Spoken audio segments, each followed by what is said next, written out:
Hello my dear students, welcome to CBSE tutorials. आज बेटा हम आपके जो सोशल स्टडीज का चैप्टर 8 है, law and social justice, civics book में से हम इसके एमसीक्यूज बनाएंगे, इम्पॉर्टेंट क्वेश्चंस। बुक में ही मैं आपको अंडरलाइन करवाऊंगी।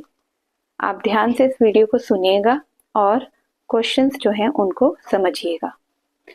फर्स्ट पैराग्राफ में एज सच कोई भी एमसीक्यू नहीं बनता है।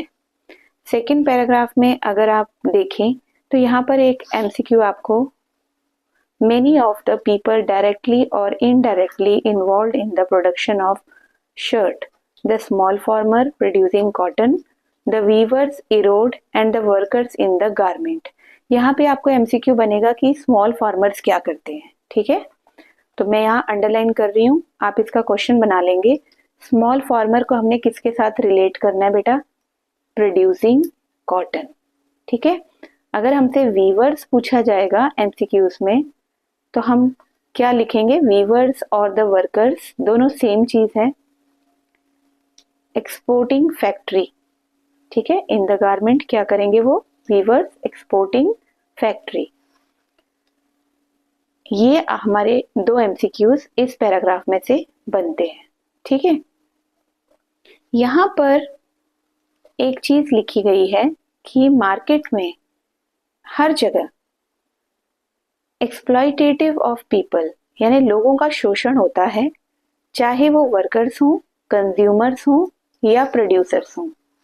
ठीक है, तो बेटा वर्कर्स जो काम करते हैं, कंज्यूमर्स हम लोग जो प्रोडक्ट्स को कंज्यूम करते हैं, ठीक है, और प्रोड्यूसर्स जो प्रोडक्ट को बनाने वाले होते हैं। जैसे कि इस चैप्टर का नाम है लॉ एंड सोशल जस्टिस, तो अब हम मेन जो इसके क्वेश्चंस हैं उनकी तरफ आएंगे। To protect people from such exploitation the government make certain laws. तो यहां पर आपका क्वेश्चन बन जाएगा, why the government makes law. ठीक है, ये आपको समझ में आ गया question, why the government makes the law. तो जहां पर आपको मल्टीपल चॉइसेस दी होंगी वहां पे आपने इस चॉइस को टिक करना है, to protect people from exploitation. ठीक है, to protect people from exploitation, इसलिए गवर्नमेंट ने क्या बनाए? लॉज बनाए। ठीक है, अब ये लॉज क्या करते हैं? अगर इस तरह का आपको एमसीक्यूज आ गया तो आप इसको अंडरलाइन करो। Laws try to ensure that the unfair practices are kept at a minimum in the markets. कानून इस बात की तसल्ली देता है हमें कि जो गैर कानूनी प्रैक्टिसेस हैं, अनफेयर यानी जो कि किसी के साथ अनजस्टिस कर रही हैं, न्याय नहीं कर रही हैं, ऐसे कोई भी काम जो हैं वो मिनिमम हो जाते हैं मार्केट्स में अगर हम इन लॉज को अप्लाई करते हैं, क्योंकि लॉज का एक डर होता है। ठीक है, तो अगर हम कुछ भी अनफेयर करने जाएंगे तो हमें ये पता होगा कि लॉ के अकॉर्डिंग हमें क्या इसके कॉन्सिक्वेंसेस फेस करने पड़ सकते हैं। तो ये लॉज क्या करते हैं? ऐसा अगर कोई एमसीक्यू आपको आया तो आप किस ऑप्शन को टिक करोगे? Laws try to ensure that the unfair practices are kept at minimum in the market. इसीलिए हम जो न्याय व्यवस्था है बनी रहे, लोग अच्छे से काम करें, कोई अनफेयर प्रैक्टिस ना करे, इसलिए लॉ बनते हैं। ठीक है, तो ये आपके 2 एमसीक्यूज यहां से बन जाएंगे। नेक्स्ट पेज पे आ जाओ बच्चे।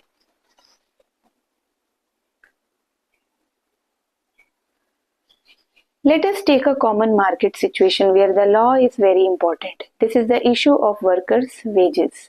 Private companies, contractors, business persons normally want to make as much profit as they can.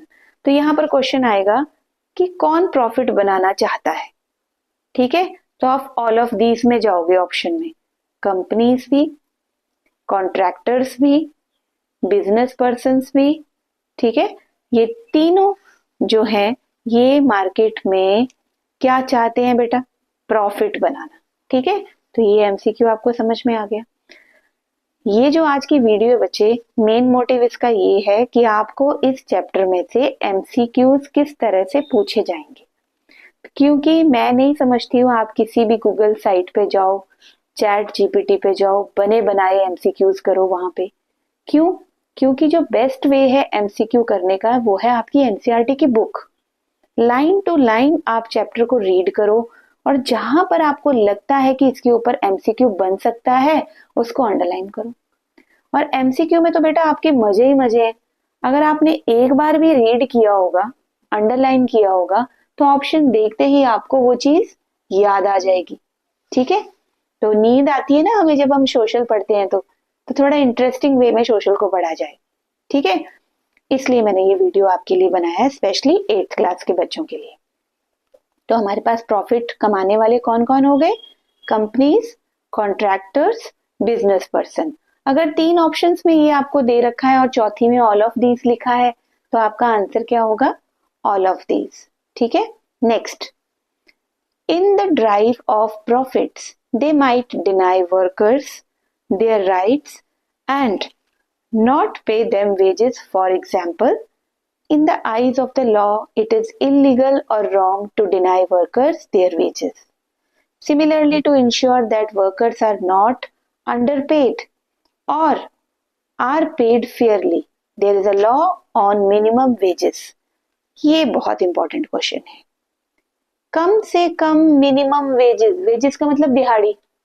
एक दिन में हमने मजदूर को, वर्कर को, पीजेंट को क्या कितने पैसे देने, उसको वेजेस बोला जाता है। ठीक है? तो कौन सा कानून बना हुआ है, किस पे बना हुआ है कि मिनिमम वेजेस कितने देने हैं। ठीक है? याद रहेगा आपको। A worker has to be paid not less than the minimum wage. ये एक लॉ है कि कोई भी एम्प्लॉयर, कोई भी ओनर अपने एम्प्लॉय को, अपने वर्कर को not less than the minimum veg, जो भी मिनिमम वेज डिसाइड हुआ है उससे कम उसको नहीं दे सकता।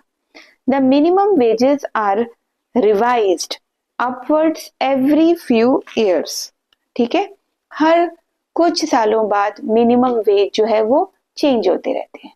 तो एक एमसीक्यू ये भी आपका बन गया कि क्या मिनिमम वेजेस फिक्स्ड होते हैं? वो कभी चेंज नहीं होते। तो आप क्या लिखोगे? यस, चेंज होते हैं। कब होते हैं? After every few years. ठीक है? कुछ सालों बाद मिनिमम। अभी जो रेट चल रहा है मार्केट में वेजेस का, सपोज करो एक वर्कर को 500 रुपए दिहाड़ी मिलती है, तो 500 रुपए दिहाड़ी के नीचे उसको अगर कोई देगा तो लॉ के अगेंस्ट होगा। ठीक है? उसको फाइन देना पड़ेगा, उसकी कंप्लेंट हो सकती है कि मिनिमम वेज से कम। लेकिन ये पता होना चाहिए, वर्कर इसके बारे में अवेयर होना चाहिए कि हमारा मिनिमम वेज क्या चल रहा है। ठीक है? और वो फिक्स नहीं रहता, जैसे महंगाई बढ़ती रहती है ना, तो उसके हिसाब से कुछ सालों बाद जो मिनिमम वेज है वो चेंज होता रहता है। ठीक है? इस तरह से आपको मैंने समझा दिया। इसके ऊपर क्वेश्चन ऐसे पूछा जा सकता है। As with the law on minimum wages, which is meant to protect workers, there are also laws that protect the interest of products and consumers in the market. अब these help ensure that the relation between these three parties, किसके बीच में relation? The worker, consumer, producers are governed in a manner that is not exploitive. वो इस तरह से relation इनका बना है, इस तरह से लॉज कानून बनने चाहिए कि इन तीनों में से कोई भी सफर ना करे, किसी का भी एक्सप्लॉयटेशन, शोषण ना हो, ना वर्कर का, ना कंज्यूमर का और ना ही प्रोड्यूसर का। ठीक है? अब नेक्स्ट आपका यहाँ पे जो एमसीक्यूज है, मैं इस छोटे से बॉक्स में देख रही हूँ यहाँ से क्या बनता है। ठीक है? Workers in a textile mill in Ahmedabad faced with greater competition from par looms. A majority of the textile mills closed down during 1980s, 1990s में बंद हो गई थी। Power looms are small units with 4-6 looms. यहाँ से MCQ बनेगा। Power looms क्या है? What are power looms? Power looms are small units with 4 to 6 looms. The owners operate them with hired and family labor. जो मालिक होते हैं ना फैक्ट्री के, वो इन लूम्स को ऑपरेट करते हैं जो उन्होंने हायर किए होते हैं, लेबर्स, मजदूर. It is well known that conditions of work in the power looms are far from satisfactory. ठीक है, वो जो हालात होते हैं काम करने के पावर लूम्स में, वो सेटिस्फैक्ट्री नहीं होते, उनको उसमें इतना प्रॉफिट नहीं होता. ठीक है, तो ये क्वेश्चन यहाँ से पावर लूम्स के ऊपर आपको आ सकता है. ठीक है, तो क्या क्वेश्चन आ सकता है कि जो वर्कर्स हैं अहमदाबाद टेक्सटाइल मिल में काम करते थे, उन्होंने बहुत कंपटीशन पावर लूम में टेक्सटाइल मिल्स में फेस किया. बंद हो गई थी ये मिल्स ड्यूरिंग 1980-1990 में. क्यों? क्योंकि एक पावर लूम जो है उसमें 4-6 लूम्स होती हैं और मालिक जो है पूरी फैमिली लेबर से काम करवाते हैं, तो वो सेटिस्फाइड नहीं होते लेबर. ठीक है, उनको जो वेजेस मिलते हैं उससे वो सेटिस्फाइड नहीं होते. नेक्स्ट हमारा जो अगला पेज है वहां से देखिए क्या बनते हैं क्वेश्चंस. अब यहाँ पे आपको लॉ दिया है. ठीक है, जैसे मिनिमम वेज एक्ट, बहुत इंपॉर्टेंट. क्या है ये? Specifies that wages should not be below a specified minimum. जो भी अमाउंट रखा है उससे कम नहीं होने चाहिए. इस एक्ट को हम क्या बोलते हैं? Minimum wages act. ठीक है, ये एक्ट क्यों जरूरी है? Why is it necessary? इस पे क्वेश्चन आ सकता है. Many workers are denied fair wages by their employers. कई एम्प्लॉयर्स अपने फायदे के लिए लालच में आके कम वेजेस दे देते हैं वर्कर को. Because they badly need work. Workers have no bargaining, है ना, power and are paid low wages.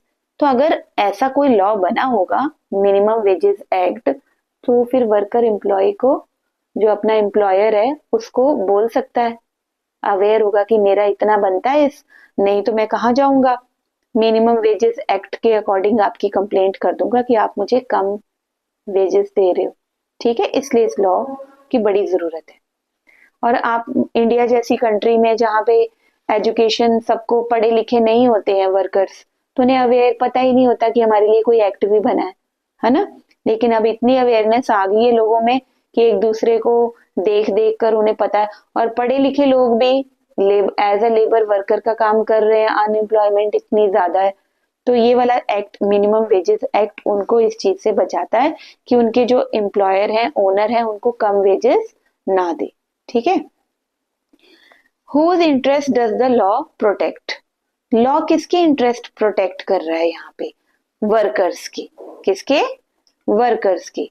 Particularly farm पे जो लेबर काम करती है, कंस्ट्रक्शन वर्कर्स, आपने देखा होगा ना कंस्ट्रक्शन साइट पे मजदूर लगे होते हैं, फैक्ट्री वर्कर्स, डोमेस्टिक वर्कर्स, जो घरों में हम काम वाली बाई रखते हैं, कुछ रखते हैं ना, तो ये सारे, इन सब के इंटरेस्ट को प्रोटेक्ट करता है ये लॉ. कौन सा? Minimum wages act. ठीक है, फिर आपके और भी इसमें क्वेश्चंस बन सकते हैं. इसी तरह के क्वेश्चंस आप इस टेबल से बना सकते हो. ठीक है, इसको रीड करके. आइए अब नेक्स्ट पेज पे आपका क्या बनता है क्वेश्चन, इस चैप्टर में से देखते हैं. अब सिर्फ लॉज ही इनफ नहीं है. The government has to ensure that these laws are implemented. इनको इम्प्लीमेंट करना भी जरूरी है. ठीक है, तो enforcement becomes even more important when the law seeks to protect the week from the strong. अगर हमें, ये एमसीक्यू बनेगा, अगर लॉ को हमें वीक लॉ से स्ट्रॉन्ग लॉ बनाना हो तो हम क्या, किस चीज पर ध्यान देंगे? इन्फोर्समेंट. आंसर क्या आएगा आपका? Enforcement of law, implementation of law. ठीक है, समझ आ गया? आगे चलो. When workers are poor, powerless, जब उनके पास कोई ताकत नहीं होती, the fear of losing future earnings or facing reprisals often forces them to accept low wages. कई बार वो कहते हैं कि चलो हमें नहीं दे रहे दिहाड़ी, तो वो कहते हैं कि चलो हम कुछ भी नहीं है हमारे पास, हम गरीब बहुत है, थोड़ा बहुत दे रहे हैं तो वो ले लेते हैं। तो employers know this well, employers को भी पता है इस चीज का कि इनको जरूरत है, and use their power to pay workers less, उनको कम देते हैं। In such cases it is crucial that laws are enforced, ऐसे केसेस में बहुत इंपॉर्टेंट है कि लॉज को इन्फोर्स किया जाए, काम में लाया जाए। ठीक है बेटा, तो आई होप कि आप बोर नहीं हो रहे हो, चैप्टर भी आपको साथ साथ में समझ में आ रहा है। ठीक है, कुछ बच्चों को बड़ी नींद आती है ना, तो बीच बीच में वो उठ के अपनी आंखों को चिट्टे भी दे सकते हैं। ठीक है, many of these laws have their basis in the fundamental rights, हमारे इंडियन कॉन्स्टिट्यूशन में ये बड़ा इंपॉर्टेंट क्वेश्चन है। तो राइट अगेंस्ट एक्सप्लॉयटेशन क्या कहता है, अंडरलाइन कर रही हूँ, एमसीक्यू बन सकता है। No one can be force to work for low wages और अंडर बॉन्डेज, किसी भी वर्कर को लो वेजेस कम दिहाड़ी पे या फिर किसी की बॉन्डेज में आके जबरदस्ती काम नहीं करवाया जा सकता। ठीक है, similarly the constitution lays down, ये बहुत इंपॉर्टेंट है, एमसीक्यू बनेगा भाई इसका, no child below the age of 14 years shall be employed to work in any factory. अब आप भी मुझे याद करोगे कि रजनीश मैम ने हमें ये बताया था कि 14 ईयर्स के कम उम्र वाले बच्चे को हम किसी भी फैक्ट्री में काम करने के लिए, घर में काम करने के लिए, कहीं फार्म में काम करने के लिए हम उसको नहीं लगा सकते, एम्प्लॉय नहीं कर सकते। अगर बाई चांस कंप्लेंट हो जाती है तो हमारे कॉन्स्टिट्यूशन में इसकी सजा लिखी हुई है। मिनिमम जो एज होनी चाहिए वर्कर की, चाइल्ड की, वो 14 ईयर से ऊपर होनी चाहिए, कम नहीं होनी चाहिए। ठीक है, तो ये आपका एमसीक्यू बहुत इंपॉर्टेंट वाला, स्टार लगा देती हूँ मैं, आप ये एज याद रखेंगे 14 ईयर्स, बस फिर और बात ही क्या है आपकी, इतने इंटेलिजेंट बच्चे हो। How are these laws played out in practice, अब इन लॉज को हम प्रैक्टिस में कैसे लेकर आए, to what extent do they address the concerns of social justice, these are some of the questions that this chapter will now go on to explore. देखिए यहाँ पे मैं आपको बताती हूँ, इधर अकॉर्डिंग टू 2011, अब हमारा क्या चल रहा है 2026 है ना, तो 2011 का जब सेंसस हुआ था, सर्वे हुआ था, over 4 million children in India aged between 5 and 14 work in various occupation। हाय हाय, देखो बुरा हाल था, कितने बच्चे, 4 मिलियन बच्चे जिनकी उम्र 5 से 14 साल के बीच में थी, ये अलग अलग जगह पे काम करते थे। फिर 2011 के बाद 2016 आया, इसका एक एमसीक्यू आपको लर्न हो गया। 2011 में 4 मिलियन बच्चे किस एज के बिटवीन काम करते थे, 5 to 14। फिर 2016 में हुआ, 5 साल के बाद होता है ना, बार बार 5 साल के बाद। 2016 में जब हुआ तो parliament amended the child labour prohibition and regulation act, याद रहेगा आपको, the child labour prohibition and regulation act के दौरान 1986 में, इस 1986 में ये लॉ बना होगा ना, ठीक है, तो क्या किया, banning the employment of children below the, तब 14 इयर्स के कम बच्चों में बैन लगा दिया कि वो काम नहीं करेंगे। 14 to 18 years in the hazardous occupation of process, it made employing these children or adolescents a cognizable offense, ये एक अपराध है। ठीक है, एनीवन फाउंड वायलेटिंग, अगर किसी को लगता है कि हाँ ये बच्चे ऐसे इन्होंने रखे हुए हैं तो उसके लिए पनिशमेंट देखो, एमसीक्यू बनेगा इसका, वेरी इंपॉर्टेंट, पनिशमेंट मिलेगी रेंजिंग फ्रॉम जेल, जेल भी हो सकती है, कितने महीने की, 6 to 2 years। ये आपको बहुत याद रखना है, एमसीक्यू बनाना है इसका बच्चे। ठीक है, कि जहां पे अगर मान लो कोई कंप्लेंट हो जाती है कि 14 साल से कम बच्चे को इसने रखा हुआ है काम पे, है ना, एज अ लेबर वर्कर, तो उसको बच्चे जेल हो सकती है। ये एमसीक्यू में आएगा कि कितने टाइम की, 6 month to 2 years तक, यानी 6 महीने की भी हो सकती है और 2 साल तक, कितनी भी उसको जेल हो सकती है, अंडर फाइन। ठीक है, एंड के बाद ऑब्लिक लगाया है, और या तो जेल होएगी या फिर उसको फाइन देना पड़ेगा। फाइन कितना देना पड़ेगा, 20,000 से लेकर 50,000 तक। फाइन कितना देना पड़ेगा? 20,000 से लेकर 50,000 तक। या तो जेल हो जाए या फिर इतने पैसे दे दे वो उसको। तो ये तो बहुत ही ज्यादा इंपॉर्टेंट है ना। अब देखो बेटा इस वीडियो में हम कितने सेफ हैं। हमने कोई लाइन नहीं छोड़ी एनसीईआरटी की जिससे हमने एमसीक्यू ना बनाया। ठीक है, आप बार बार मेरी वीडियो को अगर सुनोगे ना, 2 बार भी सुन लोगे, कईयों का आईक्यू तो इतना स्ट्रांग होता है, एक बार में समझ आती है। अगर 2 बार भी इसको रिवाइज करके चले जाओगे तो इस चैप्टर का कोई भी आपका एमसीक्यू गलत नहीं होगा। The central government had asked state government to develop plans, है ना, to rescue and rehabilitate children who are working. State government को भी ऑर्डर दिया है उन्होंने कि तुम भी कुछ करो। एन ऑनलाइन पोर्टल, ये बहुत इंपॉर्टेंट आ गया फिर से, एक ऑनलाइन पोर्टल भी है और ये पोर्टल है https://pencil.com government.in platform for effective enforcement for no child labour.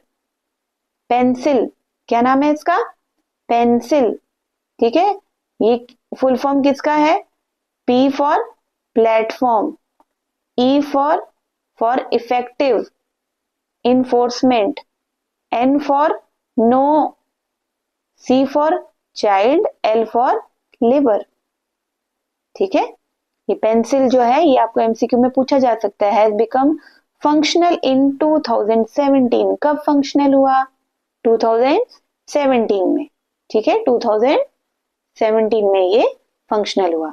It is meant for filing of complaint, child tracking, बच्चों को जो जबरदस्ती काम करवाते हैं, भीख मंगवाते हैं, काम करवाते हैं, है ना, implementation and monitoring of national child labour protect. NCLP का फुल फॉर्म आ सकता है भाई। एनसीएलपी का फुल फॉर्म क्या है? नेशनल, सी से चाइल्ड, एल से लेबर, पी से project, national child labour project, NCLP, right. तो ये एमसीक्यू इस पेज में से बने। अब यहां पर भी आपको बहुत सारे जो है इंपॉर्टेंट एमसीक्यूज मिलने वाले हैं इस चैप्टर के। The world's worst industrial tragedy कौन सी है? तो आंसर क्या आ जाएगा? भोपाल ट्रेजेडी। कितने साल पहले हुई है? 24 years ago। ये तो बुक के अकॉर्डिंग है ना, हम क्या लिखेंगे? 2 दिसंबर 1984। हाँ, 2 दिसंबर 1984, यानी कितने साल हो गए? अब 40 साल हो गए। शाबाश, 40 नहीं 41 हो जाएंगे अब 2026 में ना। पर अभी 2026 का 2 दिसंबर तो आया ही नहीं है ना, तो हम 25 तक ही काउंट करेंगे। 40 इयर्स इसको कंप्लीट हो चुके हैं, तो वेरी इंपॉर्टेंट। ठीक है, आप लोग आई होप कि इंजॉय कर रहे हो वीडियो को। सर्दियों का मौसम है ना, रजाई में बैठ जाइए। अगर वीडियो नहीं भी देखनी है साइड में लगा लीजिए, अपनी एनसीईआरटी की बुक खोल लो। मैं तो लाइन टू लाइन बोल ही रही हूँ, आपको जरूरत ही नहीं है वीडियो की तरफ देखने की, आंखें खराब करने की, आप सुनकर भी कर सकते हो इसे। तो The world's most industrial tragedy took place in Bhopal 24 years ago. Union Carbide (UC), an American company, had a factory in the city. Bhopal में अमेरिका ने अपनी कंपनी लगाई हुई थी। अमेरिकन कंपनी है ये। कंपनी का नाम क्या है बेटा? याद रखो, एमसीक्यू में आ सकता है, यूनियन कार्बाइड, यूसी। ठीक है, देन सिटी भोपाल में ये लगी है, इन विच इट प्रोड्यूस पेस्टिसाइड्स, जहां क्या बनते थे?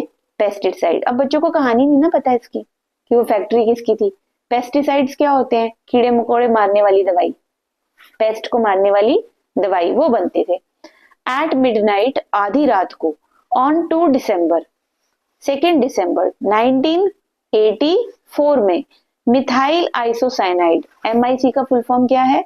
Methyl isocyanide. अब बेटा ये मिथाइल आइसोसाइनाइड है क्या? Highly poisonous gas started leaking from the UC plant.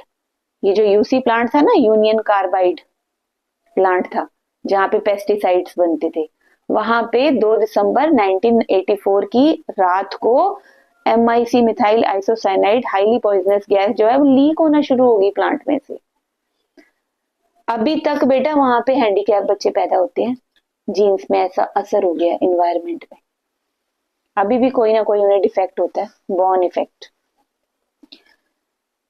तो वहां पे आजिया सुल्तान एक सर्वाइवर है जो बच गई थी उस टाइम पे। सर्वाइवर का मतलब जो उस कंडीशन से सर्वाइव कर गया था। क्या नाम था उसका? अजीजा सुल्तान।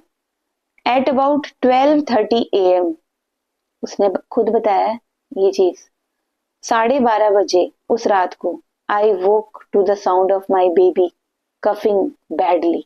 उसे अपने बच्चे की आवाज, खांसने की आवाज सुनाई दी पूरी तरह से। In the half light I saw that the room was filled with white cloud. मैंने देखा कि मेरा जो कमरा है वो सफेद रंग का, जैसे बादल होता है ना, उससे आधा भर चुका है। I heard people shouting run run. मैंने लोगों को सुना बोलते हुए, क्या? Run run. Then I started coughing. मुझे भी खांसी शुरू हुई।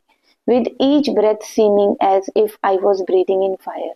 जैसे मैं किसी आग में सांस ले रही हूँ। My eyes were burning. मेरी आंखें जलना शुरू हो गई। देखो ये कितना इंपॉर्टेंट है और बच्चे इसको छोड़ देते हैं और इसी में से एग्जाम में क्वेश्चन आ जाते हैं। With in 3 days more than 8,000 people were dead। 3 दिनों में कितने लोग मर गए? 8,000 लोग। 8,000। Hundreds of thousands were maimed. Maimed, चुप हो गए, बिल्कुल बोल नहीं सकते, बेजुबान हो गए।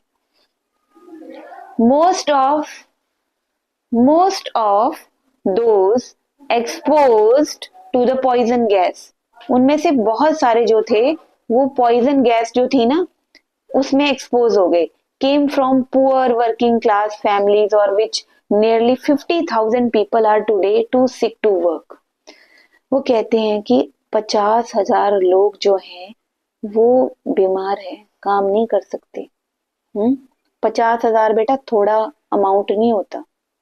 हाँ, अमंग दोज हु सर्वाइव्ड, जो जिंदा बच भी गए, many developed swear respiratory disorder, उनको सांस की बीमारियां होगी, आई प्रॉब्लम्स होगी, अदर डिसऑर्डर हो गए बॉडी में। चिल्ड्रन डेवलप्ड पेक्यूलियर एबनॉर्मेलिटीज हो गई बच्चों में, like the girl in the photo. जैसे ये गर्ल है ना बनी हुई फोटो में, इसको भी एबनॉर्मेलिटी है। तो आप ये देख लो कि क्या असर हुआ उसका लोगों के ऊपर। ठीक है, तो विद इन 3 days मैंने क्या बताया था, एमसीक्यू कैसे आ सकता है, कितने लोग मर गए? 8,000। ठीक है, याद रखने वाली चीजों को याद रखो। और कितने लोग इफेक्ट हुए इससे जो काम पे नहीं जा सकते थे? 50,000 लोग काम पे नहीं जा सकते थे। The disaster was not an accident, ये एक दुर्घटना नहीं थी। जो यूसी का बार बार मैं नाम ले रही हूँ, आपको फुल फॉर्म आना चाहिए, यूनियन कार्बाइड। ठीक है, वो जो कंपनी थी had deliberately ignored the essential safety measures in order to cut cost। देखा, कीमत बचाने के लिए उन्होंने कोई सेफ्टी मेजर नहीं लिया। Much before the Bhopal disaster there had been incidents of gas leaking. उससे पहले भी कई ऐसे गैस लीकिंग के इंसिडेंट हो चुके थे वहां पे, लेकिन उसने इस डिजास्टर से बचने के लिए कोई मेजर नहीं लिया था। Very bad. Despite the overwhelming evidence pointing to UC as responsible for the disaster, it refused to accept responsibility। और उन्हें responsibility लेने से भी मना कर दिया कि हम responsible नहीं है इसके। In the ensuing legal battle, the government represented the victim in the civil case against UC। जो सिविल केस लगाया था उन्होंने लोग भी पेश किए। It filed a rupees, ये देखो डॉलर का साइन है ना, ये $3 बिलियन कंपनसेशन केस दिया जाए 1985 में, बट एक्सेप्टेड अ लोली, कितने दिए गए? 470 मिलियन। जबकि कितने की कंपनसेशन मांगी थी उन्होंने? 3 बिलियन की। कितनी? 3 बिलियन डॉलर्स की। दिए कितने? 470 मिलियन, जो कम होते हैं, इन 1989। ठीक है, 85 में उन्होंने मांगे थे, 89 में ये कंपनसेशन मिला। Survivors appealed against the settlement, but the Supreme Court ruled that the settlement amount would stand। ठीक है, now UC stopped its operations but left behind tons of toxic chemicals। ठीक है, उसने अपने जो काम थे वो तो बंद कर दिए, लेकिन हर जगह क्या हो गया बेटा? पॉइजनस केमिकल्स फैल चुके थे। These have seeped into the ground, ground के अंदर तक पहुंच गए थे। हैं, कंटेमिनेटिंग वाटर, पानी गंदा हो चुका था। Dow chemical the company who now owns the plant refuses to take responsibility for clean up.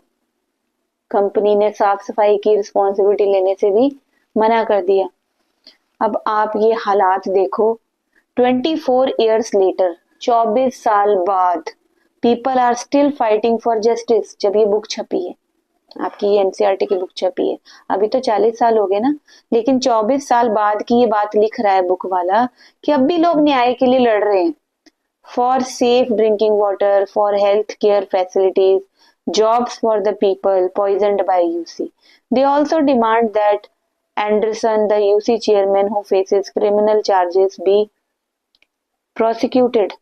ठीक है, वो जो यूसी का चेयरमैन है उसको अभी भी उसके ऊपर क्रिमिनल चार्जेस लगे हुए हैं। ये लोग अभी भी कर रहे हैं, इसकी जस्टिस मांग रहे हैं। कितना बुरा है देखो। तो अब इस पेज पे आ जाओ आप, इसके एमसीक्यूज बनते हैं, थोड़ा सा देख लेती हूँ मैं कितने पेजेस रहते हैं। 1 2 3 4, 5th पेज पे तो कंक्लूजन है, 4 पेजेस रहते हैं, फटाफट से हम कर लेंगे ये। What is a worker worth? If we are understand events leading Bhopal disaster, we have to ask why did Union Carbide set up its plant in India? Union Carbide plant क्यों लगा इंडिया में, ये क्वेश्चन आता है। One reason why foreign companies come to India is for cheap labour. पहला reason क्या है, ये एमसीक्यू में आ सकता है, आपको स्टार लगा रही हूँ। भारत देश में सस्ते दामों पे लेबर मिल जाता है, बाहर कहीं नहीं मिलता, लोग नहीं करते लेबर का काम। ये तो आज भी है, कनाडा में चले जाओ, अमेरिका में चले जाओ, बाहर की किसी कंट्री में चले जाओ, मोस्ट इंडियंस वहां जाके लेबर का काम करते हैं, क्योंकि वहां के अपने लोग लेबर का काम करना पसंद नहीं करते। पॉपुलेशन कम है, कोई नहीं करता। यहाँ पे कितने करोड़ों में पॉपुलेशन है, अरबों खरबों में पॉपुलेशन है, लोगों के पास काम ही नहीं है करने को। तो जो सबसे इजी वर्क है लेबर का, चलो करते हैं, क्योंकि रोटी तो सबने खानी है ना। तो भारत में चीप लेबर है, कम वेजेस पे कंपनीज पे करती हैं वर्कर्स को, है ना। तो अब यूएसए में अगर किसी ने काम करना है तो वहां पे फार हाइयर है than what they have to pay to workers in poorer countries. अब भारत में उनको कम पैसे देने पड़ते हैं। अगर वो यूएसए अपनी अमेरिका में लगाता है ना फैक्ट्री यूनियन कार्बाइड, तो उसको ज्यादा पैसे देने पड़ते हैं। किसको? लेबर को। तो उसने क्या देखा? चीप लेबर देखा, आराम, तो इंडिया में आ गया लगाने कंपनी। फॉर लोअर पे companies can get longer horse of work, और कम पैसे में ज्यादा घंटों तक काम लेते हैं। ये भी एक दूसरा रीजन हो गया। Additional expenses such as for housing facilities for workers are also fewer, घर भी नहीं देते हैं उनको। दस कंपनीज कैन सेव, कंपनीज अपना पैसा बचाती हैं, अर्न हायर, ज्यादा कमाती हैं प्रॉफिट। तो इस करके जो फॉरेन कंपनीज है वो इंडिया को चूज करती हैं, उनको यहाँ फायदा मिल जाता है। Cost cutting can also be done by other more dangerous means, ये एक दूसरा रीजन है। Cost cutting, lower working conditions including lower safety measures are used as a way of cutting cost। अगर आप सेफ्टी मेजर्स लगाओगे तो पैसा लगेगा, वो लगाते ही नहीं, मरता है कोई मरने दो, ये भी एक रीजन है।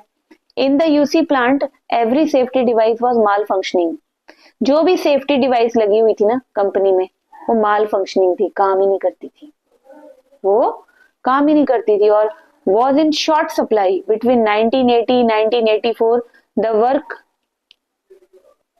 तो इस तरह से बेटा 1980 और 1984 में जो work crew for MIC methyl isocyanide plant was cut in half from 12 to 6 workers. पहले वहां पे 12 वर्कर काम करते थे, अब उन 12 वर्करों का ही काम कितने वर्कर करना शुरू हो गए? 6 वर्कर। तो वर्कलोड बढ़ गया, प्रॉफिट हो रहा है कंपनी को। The period of safety training for workers was brought down from 6 month to 15 days। जो सेफ्टी ट्रेनिंग वर्कर्स को दी जाती है वहां पे, वो पहले 6 महीने की हुआ करती थी, जो कि कम करके उन्होंने सिर्फ 15 दिन की कर दी। लुक एट, देखो जब केस बनता है ना तो बहुत सारी चीजें सामने आती है, और हम बच्चे हैं, हमें पता होना चाहिए कि ऐसे ऐसे काम कितने साल पहले हुए हैं, है ना। तो अवेयर होना चाहिए इन चीजों के लिए। This chapter is very important. The post of night shift worker for the MIC plant was abolished. जो पोस्ट थी नाइट शिफ्ट वर्कर की, वो खत्म कर दी। अब देखो ना, अब लीकेज हुई, अगर नाइट शिफ्ट का जो वर्कर है उसकी पोस्ट होती तो ये खबर फैल जाती कि लीक हो रही है, कितने लोगों की जान बच जाती है ना। Read the following comparison between UC safety system in Bhopal and it's other plant in US. आओ मैं आपको कंपैरिजन करके बताऊं, यहां से एमसीक्यू बनेंगे कि सेम जो यूसी का कार्बाइड का लगा हुआ प्लांट इंडिया भोपाल में लगा था और जो अमेरिका में लगा है उनका कंपैरिजन करके बताते हैं आपको, तब आपको ज्यादा अच्छे से समझ आएगी। एट वेस्ट वर्जीनिया, ये एमसीक्यू में पूछा जा सकता है, यूएस में कहाँ लगा है, वेस्ट वर्जीनिया। कंप्यूटराइज्ड वार्निंग है भाई, वहां पे कंप्यूटर से वार्निंग मिल जाती है, मॉनिटरिंग सिस्टम लगे हुए हैं जगह पे। वेयरएज जो हमारा यूसी प्लांट भोपाल में लगा था ये मैनुअल गॉजेस पे डिपेंड करता है, human senses to detect gas, मतलब हम सूंघेंगे तो पता चलेगा कि हमें लीक हो रहा है, मतलब मरने के लिए रिस्क पे, जिसने सूंघी लिया वो तो गया काम से। और क्या लगा हुआ है यूएसए में, वहां पे यूसी प्लांट में कंप्यूटर लगा हुआ है वार्निंग के, मॉनिटरिंग सिस्टम लगे हुए हैं। तो यहीं से आपको बच्चे पता चल जाता है कंपैरिजन करके। At the West Virginia plant emergency evacuations बने हुए हैं निकलने के, जैसे आप थिएटर्स में नहीं जाते हो वहां पे एग्जिट के लगे होते हैं, बाई चांस आग लग जाए तो वैसे डोर्स लगे होते हैं, वैसे इमरजेंसी में निकलने के वहां पे बने हुए हैं यूएस में। बट हमारे यहाँ नो एग्जिस्टेंट इन भोपाल, ऐसी कुछ नहीं था भोपाल वाली कंपनी में, यूसी कंपनी में ऐसा कुछ नहीं था, कोई इमरजेंसी इवैक्यूएशन की वहां पे जो फैसिलिटी है नहीं थी। Why are these such sharp differences in safety standards across countries? And even after the disaster happened, why was the compensation to the victim so low?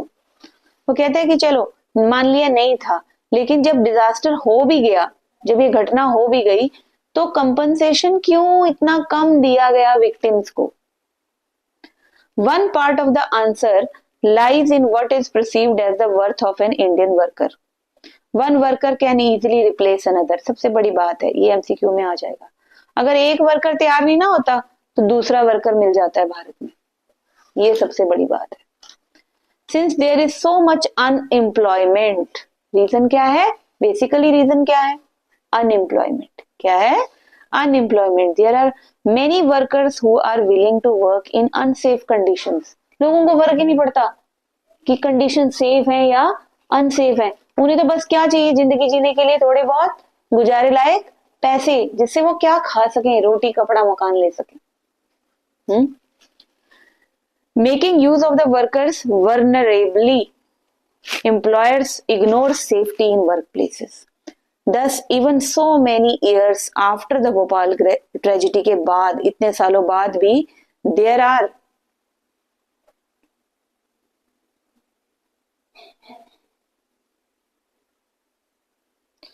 there are regular reports of accidents in construction sites, mines or factories due to the careless attitude of the employers.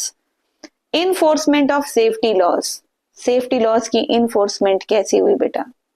अब यहां पर आपका question बन सकता है, यहाँ पे article 21 में लिखा हुआ है constitution is not violate right to life, ठीक है, राइट टू लाइफ गारंटी देता है कॉन्स्टिट्यूशन में कि हमारे सेफ्टी लॉज जो है उनको कोई भी खराब नहीं कर सकता, ठीक है। What was the government doing when there were such blatant violation of safety standard? तो गवर्नमेंट क्या कर रही थी, क्यों नहीं इस एक्ट के अकॉर्डिंग काम हुआ? First, the safety laws were lax in India. Second, even these weak safety laws were not enforced. पहले तो इनकी कमी है, दूसरा ये इन्फोर्स जो बने हैं वो भी इन्फोर्स नहीं होते, काम में नहीं आते, ठीक है।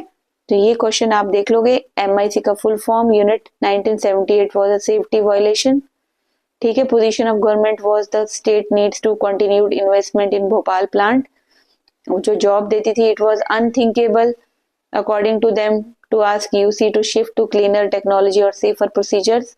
Government inspectors continue to approve the procedures in the plant even when repeated incidents of leaks. ये सब कुछ नजरअंदाज किया गया जो कि सीरियसली वेरी रॉन्ग था यहाँ पे, ठीक है। तो ये चीजें जब हो गई, this is obviously not all desirable, हाँ ठीक है। तो दिस इज, अब obviously not at all desirable. With more industries being set up both by local foreign business in India, there is a great need for stronger laws protecting workers rights and better enforcement of these laws. तो ये इन सब चीजों की बहुत जरूरत है. आप अब इसका अगर नेक्स्ट एमसीक्यू बनाना चाहते हो इस पेज में से, थोड़ी सी आप रेस्ट ले सकते हो, उसके बाद वीडियो को पॉज करके इधर उधर जा सकते हो, अपना पानी वगैरह पी सकते हो अगर आपको नीड है कुछ, तो नहीं तो फिर खत्म करते हैं इस चैप्टर को. ठीक है, अब बेटा इस पेज में से देखिए आपके जो इम्पोर्टेंट, इस पैराग्राफ में से तो कुछ नहीं है ऐसा. यूसी का मैंने आपको फुल फॉर्म दे दिया है. ठीक है, इसके बाद Bhopal disaster brought the issue of environment in the four front. अब लोग जागरूक हो गए, पॉइजनस गैसेस जो लीक होती हैं प्लांट्स में, हाँ, तो लॉज जो है वो भी बन गए, इंडस्ट्रियल एक्सीडेंट्स ना हो. अब वही ना, बम फट जाए उसके बाद दौड़ने से क्या फायदा, है ना. उसके पहले हम भूल जाते हैं, फिर हम लीनियंट हो जाते हैं. तो the courts also give a number of judgments. Court ने दी right, fundamental right to life के according. In Subhash Kumar versus state of Bihar, the Supreme Court held that the right to life is a fundamental right under Article 21 of the Constitution, and it includes the right to the enjoyment of pollution-free water and air for full enjoyment of life. The government is responsible for setting up laws and procedures that can check pollution, clean rivers, and introduce heavy fines for those who pollute. तो यहाँ से कुछ as such आपको MCQ नहीं मिला है. अब आप इधर चलिए इस पेज पे, environment as a public facility.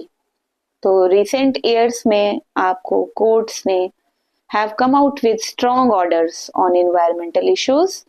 तो बहुत सारी चीजें टाइम टू टाइम, जैसे गंगा को साफ करना, यमुना को साफ करना, है ना, कोर्ट एक्शन ले रहा है. बहुत सारे वर्कर्स जो हैं उनकी जगह मशीन्स ने ले ली है, हाँ, फार अवे हो गए, दूर हो गए हैं. अगर हम पॉल्यूशन की तरफ देखें तो बहुत सारे एक्ट हैं हमारे पास, एनवायरमेंटल इश्यूज, जिनके अकॉर्डिंग हम उनको दूर कर सकते हैं. Slums need to be cleaned, a part of cities beautification. अब स्लम एरिया तो दिल्ली में, चंडीगढ़, हर जगह ही है, उसको साफ करना जरूरी है. तो हमारे पास चैलेंज है to look for solutions for everyone can benefit from a clean environment. तो यहाँ से भी एज सच आपको कोई एमसीक्यूज इतना स्ट्रांग मिलने वाला नहीं है. यहाँ देखिए आप, यहाँ पर है एमिशंस जो निकलते हैं व्हीकल से, मेजर कॉज है इन्वायरमेंटल पॉल्यूशन का. तो एक तो हो गया एमिशन फ्रॉम व्हीकल्स, ये मेजर कॉज है किसका, इन्वायरमेंटल पॉल्यूशन का, धुआं जो व्हीकल से. क्योंकि व्हीकल्स ही बहुत है भाई, एक घर में 4 बंदे हैं तो 4 कारें हैं उनके पास. ठीक है, ऐसी तो हालात बन चुके हैं. अब क्या करेंगे, धुआं इतना छोड़ेंगे तो. पहले एक गाड़ी में 4 बंदे चले जाते थे, अब 4 गाड़ियों में अलग अलग 4 बंदे जा रहे, 4 गुना धुआं निकल रहा है. In a series of rulings 1998 onward, Supreme Court had ordered all public transport vehicles using diesel तो were to switch to, जो डीजल है वो स्विच टू किस में हो जाना चाहिए, कंप्रेस्ड नेचुरल गैस, सीएनजी में. क्यों भाई, क्यों, मैं आपको बताती हूँ. सीएनजी में जो स्मोक निकलती है ना, उसके साथ वाटर वेपर्स निकलते हैं, कंप्रेस्ड नेचुरल गैस.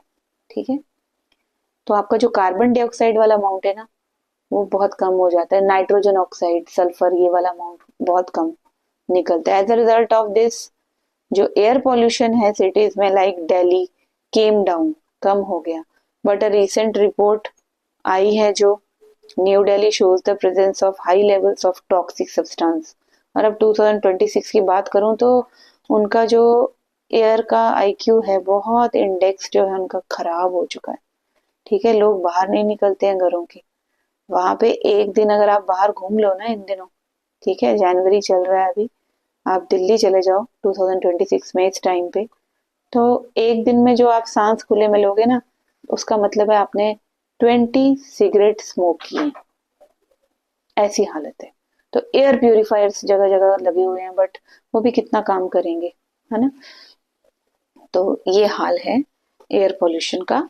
अभी नेक्स्ट आप इधर आ जाएंगे इस पैराग्राफ में, workers outside closed factories, thrown out of work. Many of the workers end up as small traders as and daily wages laborers. तो इनके तो बुरे हाल है, लो वेजेस वाले। नेक्स्ट देखते हैं। आप चैप्टर आपका एंड पे आ चुका है यहाँ पे। तो एक और यहाँ पर ship breaking is another hazardous industry that is growing rapidly in South Asia. Old ships जो हैं वो यूज में नहीं है, ठीक है। बांग्लादेश और इंडिया भी इसमें शामिल है। These ships contain potentially dangerous and harmful substances होते हैं इनमें। ये फोटो बनी हुई है ना, गुजरात में। Advances countries are reluctating the toxic hazardous industries to developing countries to take advantage of the weaker laws in these countries and keep their own countries safe. Advance countries अपनी कंट्रीज को तो safe रखते हैं, लेकिन south Asian countries जो है, particularly India जैसी, बांग्लादेश जैसी, पाकिस्तान जैसी, हम ये होस्ट बने हुए हैं फॉर इंडस्ट्रीज प्रोड्यूसिंग पेस्टिसाइड्स। ये सारी चीजें जो जिंक, लेड, पेस्टिसाइड्स, ये सब चीजें इंडिया में बनाई जा रही हैं। देखो ये कंट्रीज कितने मीन है, यहाँ से इनको चीजें चाहिए, बनाई यहाँ जाएंगी। अपनी कंट्रीज को इन्होंने सेफ रखा हुआ है पॉल्यूशन से। तो कंक्लूजन क्या निकलता है बेटा पूरे चैप्टर का? लॉज जो है वो नेसेसरी है बहुत सारी सिचुएशंस में, मार्केट में, ऑफिस में, फैक्ट्री में। Why? To protect people from unfair practices. Private company, contractor, business person ये हाई प्रॉफिट बनाते हैं, ठीक है। इग्नोर करते हैं कंडीशंस ऑफ वर्क को, इग्नोरिंग डैमेज एनवायरनमेंट को, क्या हो रहा है इसको भी इग्नोर करते हैं। A major role of government का क्या है? टू कंट्रोल, अंडरलाइन कीजिए, to control the activities of private companies by making, enforcing and uploading laws to prevent unfair practices and ensure social justice. तो गवर्नमेंट को क्या बनाने चाहिए? एप्रोप्रिएट लॉज बनाने चाहिए, ठीक है। लॉज अगर वीक हैं, पुअर हैं, तो ये सीरियस नुकसान है, जैसे भोपाल गैस ट्रेजेडी होगी, ठीक है। फिर दौड़ के क्या फायदा? While the government has a leading role in this respect, people can exert pressure so that both private company, government जो है, लोगों को प्रेशर डालना चाहिए। हमने देखा है, हम भूल जाते हैं, ठीक है। हमें मतलब इतना याद नहीं रहता है, थोड़े दिनों के बाद हम नॉर्मल हो जाते हैं और फिर ऐसी घटना दोबारा घटित हो जाती है। तो लोग अगर प्रेशर डालेंगे ना गवर्नमेंट के ऊपर, तभी कुछ हो सकता है। क्योंकि बाकी कंट्रीज का एग्जाम्पल हमारे सामने, वही इतना अच्छा कंपैरिजन दे दिया यूनियन कार्बाइड फैक्ट्री का, यूएस और भोपाल वाली का। अब और क्या चाहते हो आप? किताबों में आपको पढ़ाया जा रहा है, सिखाया जा रहा है, ये सिर्फ एग्जाम थोड़ी पास करना है आपने, ये तो आपकी डेली लाइफ में काम आने वाली चीजें हैं। आगे चलकर आप इन चीजों पे अगर काम नहीं करोगे तो क्या फायदा है आपका पढ़ने का? People must demand stronger laws. People को स्ट्रॉन्गर लॉज की डिमांड करनी चाहिए। प्रोटेक्टिंग वर्कर्स, वर्कर्स को बचाओ। हम लोग भी तो हैं उसमें, सिर्फ वर्कर ही थोड़े मरे, वहां पे रहने वाले कितने लोगों को इफेक्ट हुआ। 8,000 50,000 पीपल सफर हुए, आज तक सफर हो रहे हैं। Interest so that the right to life is achieved for all. ये सब के लिए है राइट टू लाइफ, भाई ये सब अचीव कर सकें, इसलिए हमें डिमांड करनी चाहिए स्ट्रॉन्ग लॉज की, जो हमें प्रोटेक्ट करें। तो ये था बेटा चैप्टर, मैंने अपनी तरफ से पूरी कोशिश की। जाते जाते ना ये देखो, SDG का full form sustainable development Goa, ठीक है। तो इस तरीके से ये देखो, यहां कर देती हूँ बुक में, ये रहा SDG, सस्टेनेबल डेवलपमेंट गोवा, ठीक है। तो इस तरह से आप इस वीडियो को देखोगे तो आपको चैप्टर भी समझ में आएगा, क्वेश्चन आंसर्स आप खुद लिख सकोगे, MCQs बहुत ज्यादा आप बना सकते हो इस तरीके से। I hope you enjoyed a lot. Thank you for your cooperation, for your patience, for your love. Have a nice day.